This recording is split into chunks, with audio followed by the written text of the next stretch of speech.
اچھا مولانا حنیف جلندری صاحب ہمارے ساتھ شامل ہو رہے ہیں. مدارس کے اوپر ایک اور تناؤ والی کیفیت موجود ہے. حنیف جلندری صاحب بہت شکریہ آپ ہمارے ساتھ شامل ہو رہے ہیں. کل آپ کے وفاق المدارس کی میٹنگز بھی ہو رہی ہیں اور بڑے بڑے علماء اکرام، نامور علماء اکرام اس میں موجود تھے. تقی عثمانی صاحب تھے، بڑی بڑی شخصیات تھیں، مفتی منیب صاحب تھے.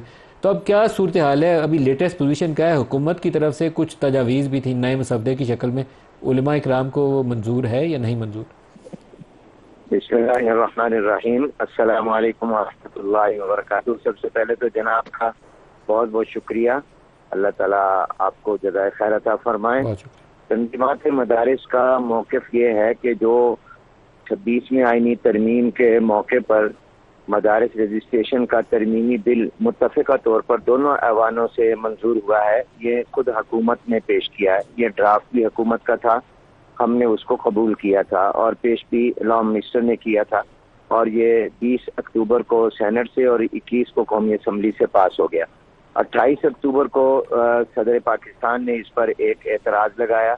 اسپیکر صاحب نے اس اعتراض کو درست کیا اور آرٹیکل 175 کا حوالہ دیا کہ یہ لفظی غلطی تھی اور اس لفظی غلطی کی بنیاد پر اس کی ضرورت نہیں ہے کہ اس کو دوبارہ پارلیمنٹ میں لایا جائے.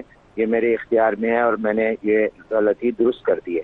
وہ درست کر کے انہیں واپس بھیج دیا اور اس کے بعد پھر 13 نومبر کو، یعنی واپس انہوں نے 1 نومبر کو بھیج دیا تھا.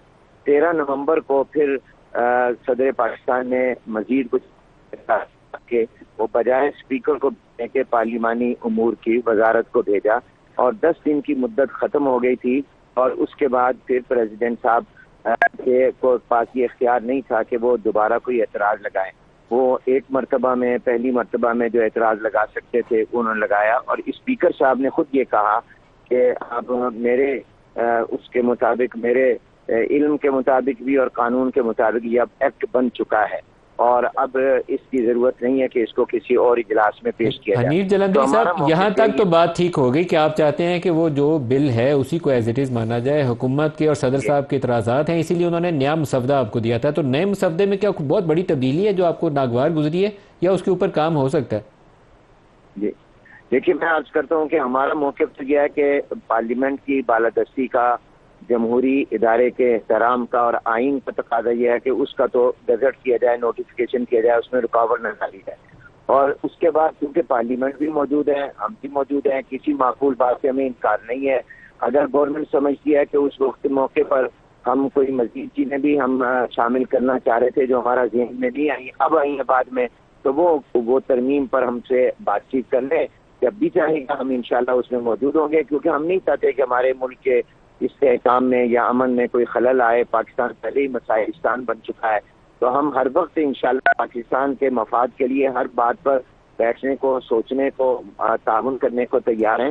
لیکن ایک اصول کے مطابق ہم نہیں چاہتے کہ غلط روایت قائم ہو جائے کہ پارلیمنٹ سے منظور شدہ فیصلے جو ہیں وہ اس کے باوجود اس میں کوئی رکاوٹ غیر قانونی ڈال دی جائے. کوئی ایسی فالو اپ میٹنگ پلان ہے جس میں اس چیز کو حتمی شکل دی جا سکے؟ کوئی حکومت کے ساتھ انگیجمنٹ؟ نیکسٹ سٹیپ کیا ہوگا؟ کیونکہ ابھی تو آپ دونوں ایک جگہ پہ کھڑے ہو گئے نا. حکومت چاہ رہی ہے کہ نیا بل آ جائے، آپ کہتے ہیں اسی کو مانا جائے. تو نیکسٹ سٹیپ کیا ہوگا؟ آپس میں کب دوبارہ بات کریں گے؟ میں عرض کرتا ہوں کہ اس میں تو حکومت کی ذمہ داری ہے. حکومت کو چاہیے کہ وہ دانش مندی کا مظاہرہ کرے، وہ اس منظور شدہ بل کا اس کا نوٹیفیکیشن کر دے، اور اس کے بعد چاہے تو 2 دن میں، 3 دن میں، جب چاہے وہ میٹنگ بلا لے اور میٹنگ آ کر ہمارے ساتھ مشورہ کر لے. اور کوئی وہ مناسب ترمیم اگر لانا چاہتے ہیں تو پارلیمنٹ بھی موجود ہے. بغیر نوٹیفیکیشن کے بعد نہیں کریں گے؟ جب تک وہ نوٹیفائی نہیں ہوتا، گزٹ نوٹیفیکیشن جب تک نہیں ہوتا پرانے والے بل کا، تب تک آپ بات چیت نہیں کریں گے؟ نہیں، بات چیت سے ہمیں کوئی انکار نہیں. بات چیت ہو سکتی ہے، لیکن بات چیت کو اس وقت کریں جب پہلے وہ اس کا گزٹ کر دیں، تاکہ اس میں کوئی رکاوٹ نہ وہ ڈالیں. یہ ایک قانونی چیز ہے، ایک آئینی چیز ہے. اس کے اندر کوئی، میں سمجھتا ہوں کہ رکاوٹ کی کوئی وجہ نہیں ہے.